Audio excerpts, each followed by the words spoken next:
Welcome to Kulachi lifestyle. இன்றைக்கி நம்ம என்ன பார்க்க போகிறோம் அப்படின்னா, வாழைப்பூ வடை எப்படி செய்கிறது அப்படின்னு பார்க்கலாம்.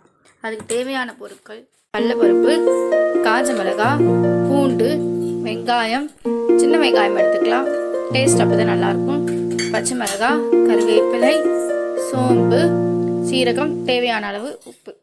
செய்ய ஆரம்பிக்கிறதுக்கு முன்னாடி ஒரு வாழைப்பூக்கு 150 கடலைப்பருப்பு தண்ணியில் ஊற வைக்கணும். அதாவது 1 மணி நேரத்துக்கு முன்னாடி ஊற வைக்கணும். அப்புறமா நம்ம இப்போ அடுப்பு ஆன் பண்ணி வாழைப்பூவை தண்ணியில் நல்லா வேக வைக்க போகிறோம். அது வெந்ததுக்கு அப்புறமா அந்த தண்ணியை நம்ம எடுக்க போகிறோம். அடுப்பில் வெந்துட்டுருக்கு. அதுக்கு முன்னாடி நம்ம இப்போ என்ன பண்ணணும் அப்படின்னா, பூண்டு, காஞ்ச மிளகாய், சீரகம், சோம்பு, தேவையான அளவு உப்பு, இதை முதல்ல நம்ம அரைக்க போகிறோம். அதை அரைக்க போகிறோம்.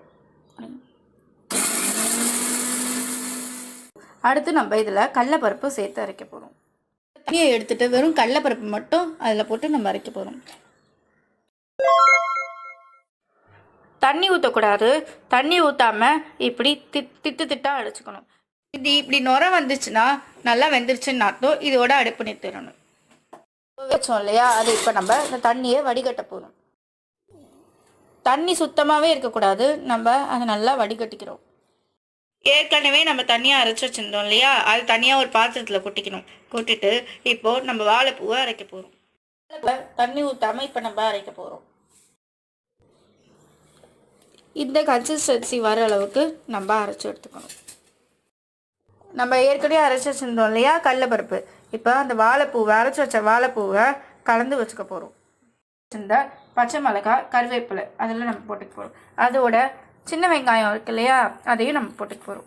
எல்லாத்தையும் நம்ம இப்போ கலந்து பிசைய போகிறோம்.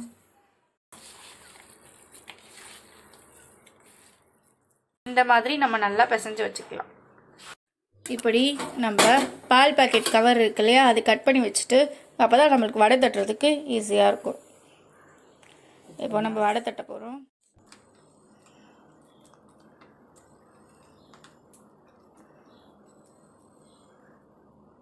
இப்படி நல்லா வடை தட்டிட்டு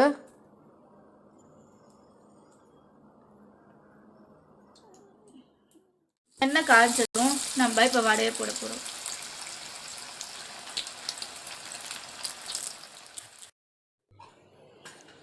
அவ்வளோதாங்க, சுவையான வாழைப்பூ வடை ரெடி ஆகிடுச்சு.